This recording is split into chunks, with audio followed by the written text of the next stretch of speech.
Welcome, folks. I'm Andrew Link, and today we are talking about forks on the chessboard.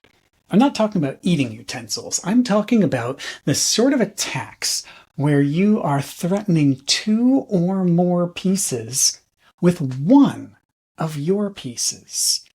I'm going to guide you through an escalating series of puzzles to try and identify both what fork is available to you or how to push your opponent into a forkable position, and try to understand how to read the chessboard and identify the conditions that can lead to a fork happening.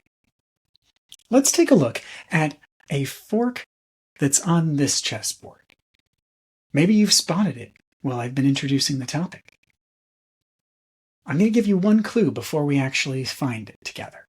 And that is that pawns and knights are some of the most common forks to be able to set up. Now you can get a fork with a rook or a queen or a bishop as well. And I suppose there are some edge cases where you could get a fork using a king. But generally, you're going to be looking for an opportunity where one of your knights can threaten two pieces at once, or where one of your pawns can threaten two pieces at once. Do you see one now? Take a look at the knight on f4 here on our chessboard. That knight could move to the light square of e2. And on that square, nothing is threatening it. This is a nice, simple example of a fork. And it is threatening the king and the rook at g1 and c1, respectively.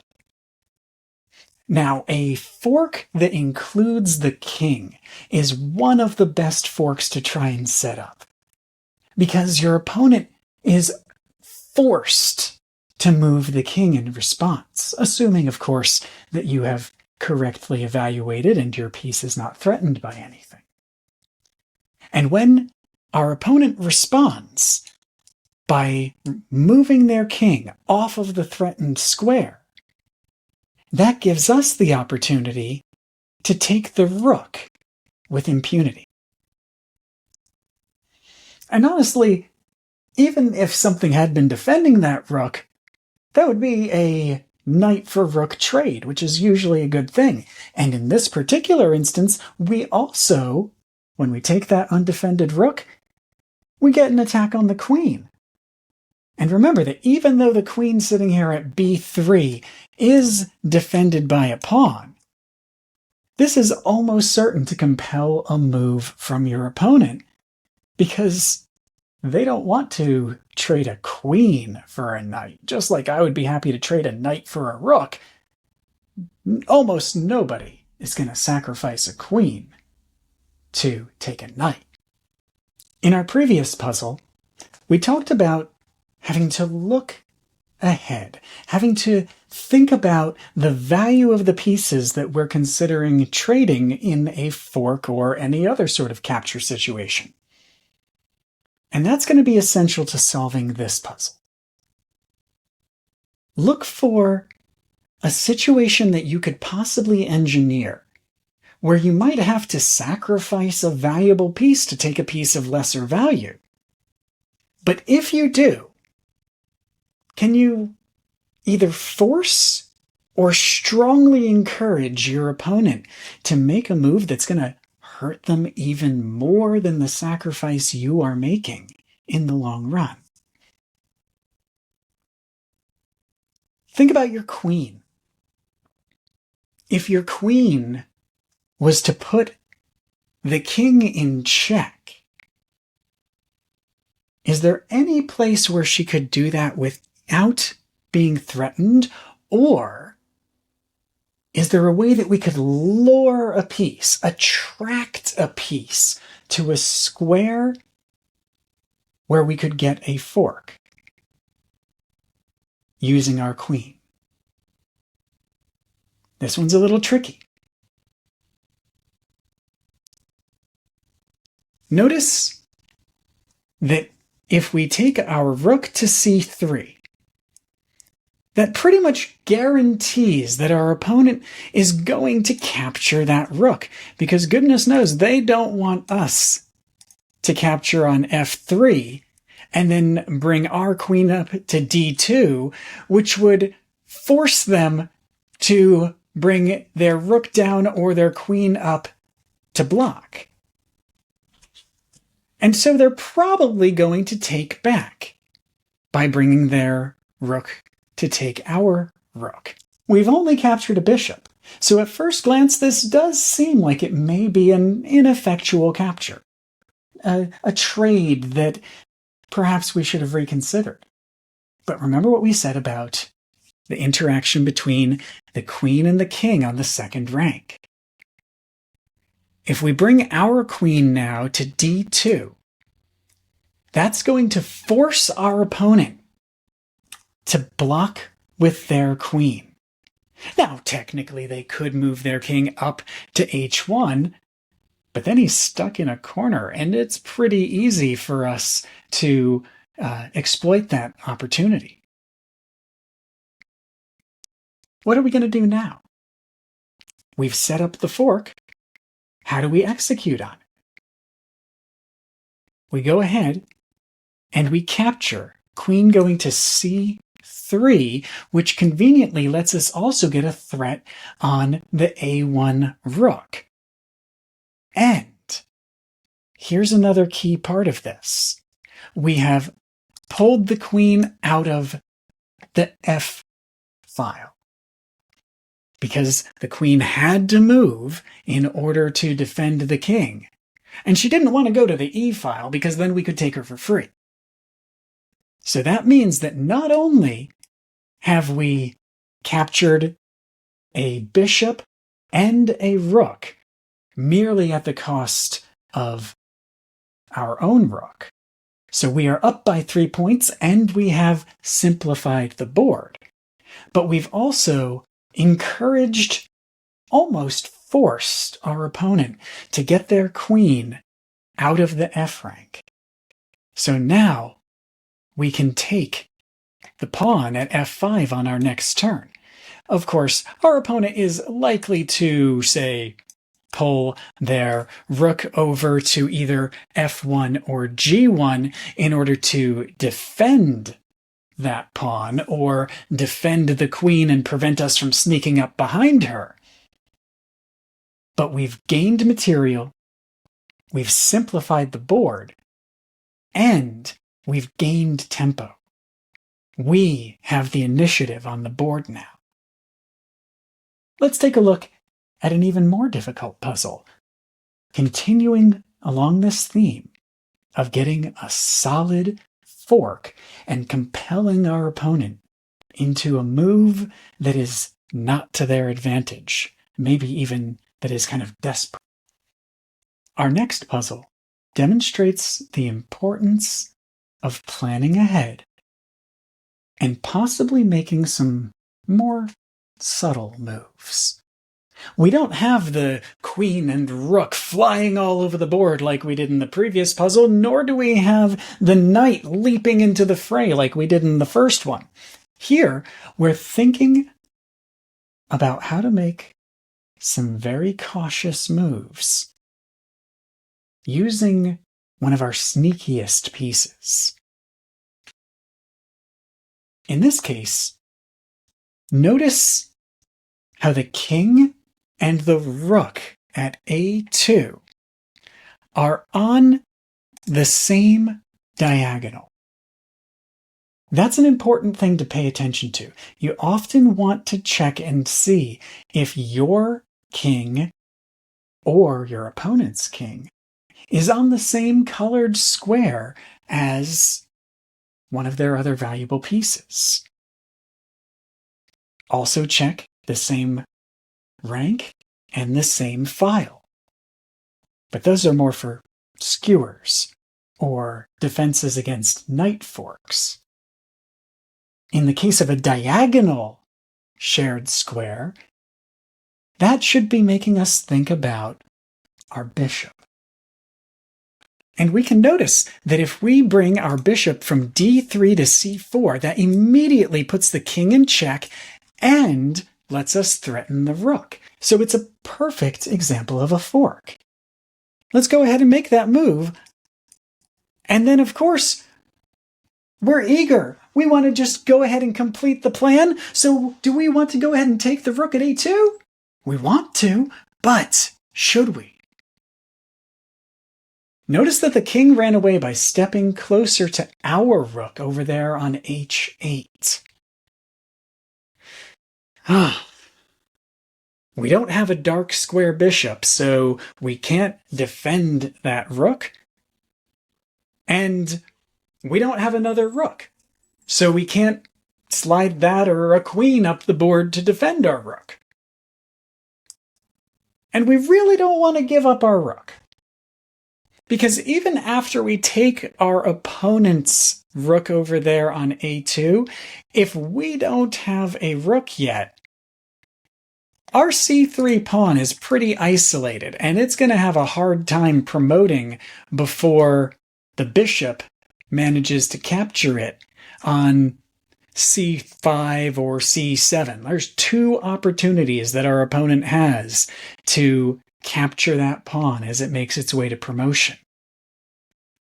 And meanwhile, they could be working to promote their a pawn and using their king to interfere with our f pawn, which is already going to have trouble getting past their g pawn.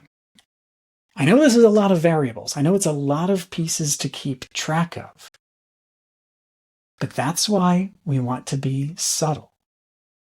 I say subtle because now we want to make what's sometimes called a waiting move or a quiet move. We want to save our rook. Now, there's several ways that we could save our rook, but one of the more effective ones is that if we move our rook to g8, then the king is put in check and our bishop is defending. That gives us an extra moment of advantage, an extra piece of tempo.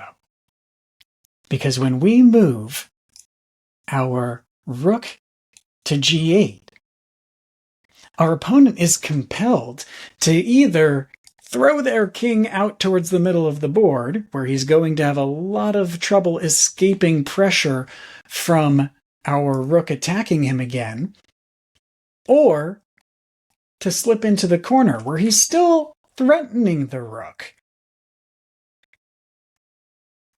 But it gives us the opportunity to capture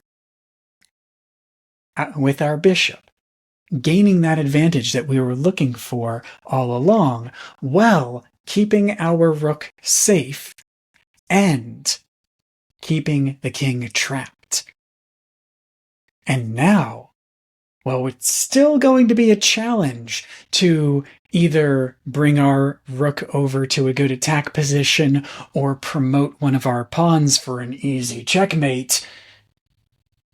None of our important pieces are currently on a dark square, except for that c3 pawn, making it much more difficult for our opponent to prevent promotion or even to threaten our bishop or our rook. Let's move on to a puzzle where we're thinking about both diagonals and ranks and files. We're thinking about up and down the board in the ranks and files with rooks, and we're thinking about diagonal attacks with our bishops, where we think more about dark and light.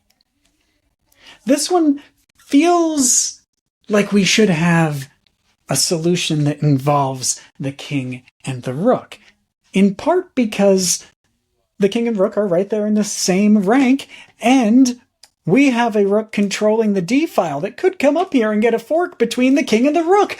But do we have anything defending it? No, that would be a hung piece. We don't want to do that.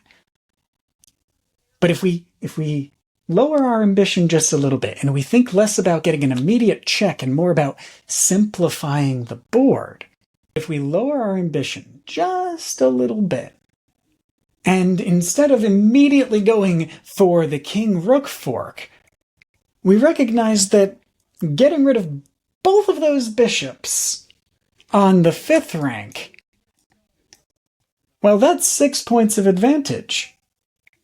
And we would still potentially have at least one of our bishops left.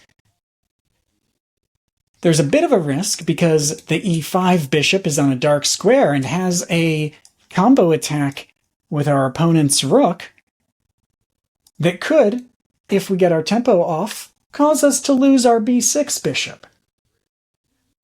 However, if we get rid of those bishops and still have our rook, we have an advantage, even if it costs us one of our bishops.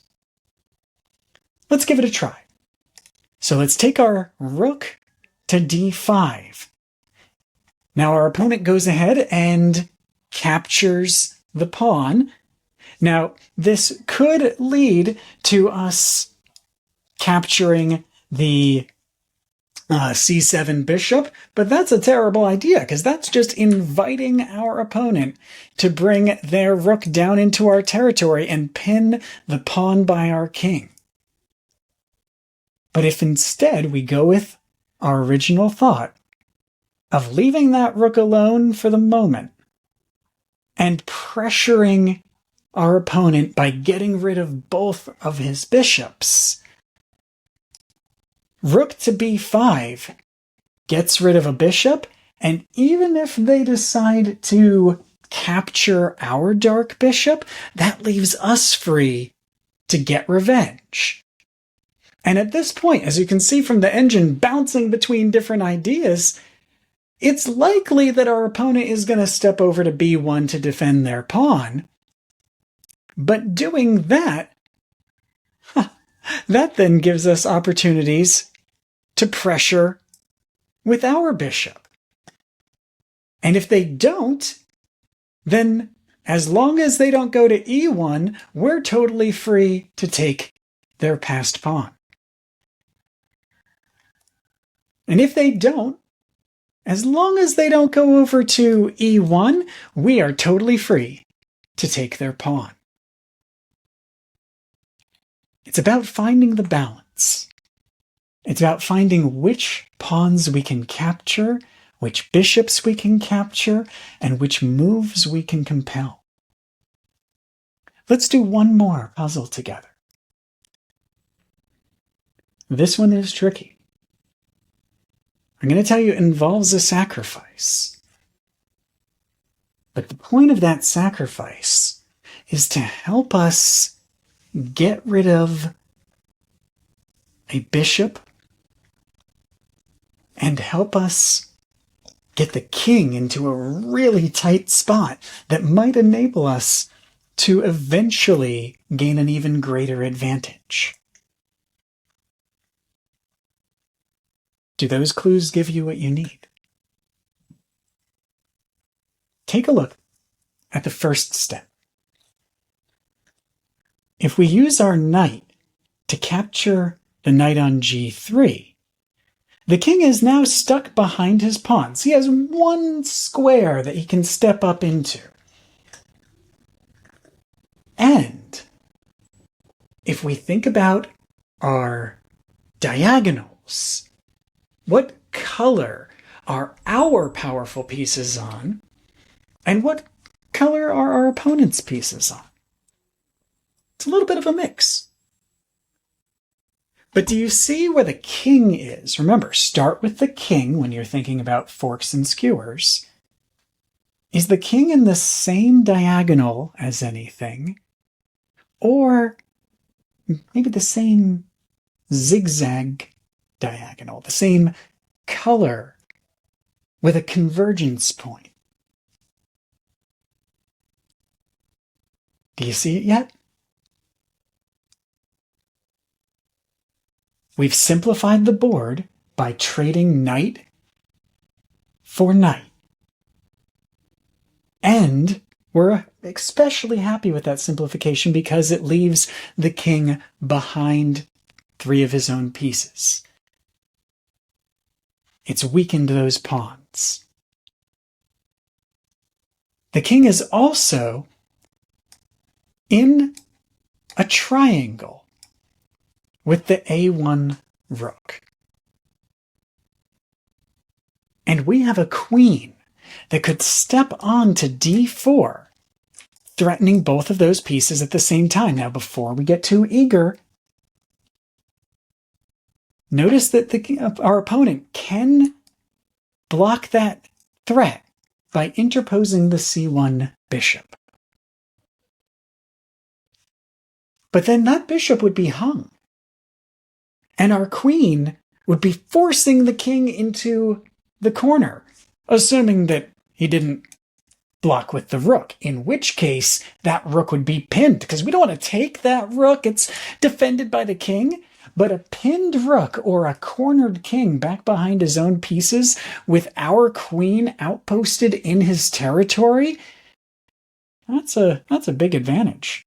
Especially when we then could bring our knight forward to that square we just abandoned and get pressure on his bishop. I doubt that we would want to take it, given that it's immediately defended by the queen, but that pressure and the forward-looking pressure of also threatening the A1 rook, that's going to make our opponent think really hard about how to use their remaining pieces.